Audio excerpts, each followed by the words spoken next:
Ouah. Ah ouais, je me suis pas mouillé la nuque là, j'étais pas prêt, je suis pris d'entrée de vidéo comme ça là. On va commencer très fort.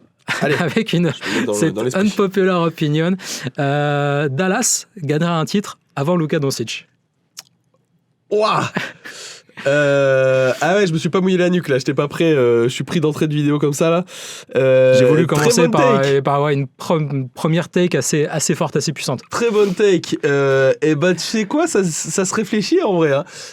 Pourtant vous savez qu'il y a un amoureux des Lakers là en moi qui sommeille, mais qui est surtout en souffrance tant je vois cette équipe des Lakers qui est mal construite et je vois pas par quel chemin ils peuvent dans les 4-5 ans qui viennent gagner un titre.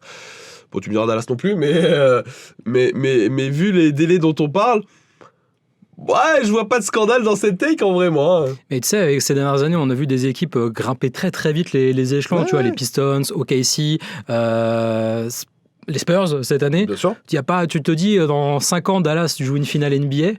C'est pas totalement improbable non plus. Pourquoi alors après, c'est mieux d'avoir Luka dans son équipe, normalement, pour le faire. Ouais, mais ils ont un bijou de l'autre côté qui est Cooper Flag et qui est amené à se polir au fil du temps.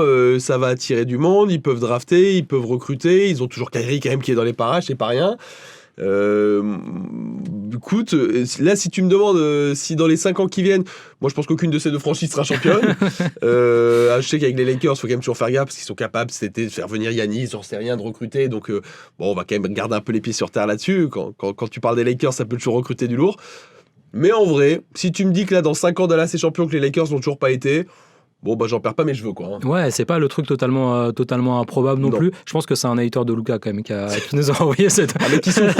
Un mec surtout qui souffre du trade à mon avis. Peut-être je pense qu'il y a un peu de ça aussi. Peut-être aussi, même si Luka n'y est pour rien, il faut quand même le rappeler dans ce trade.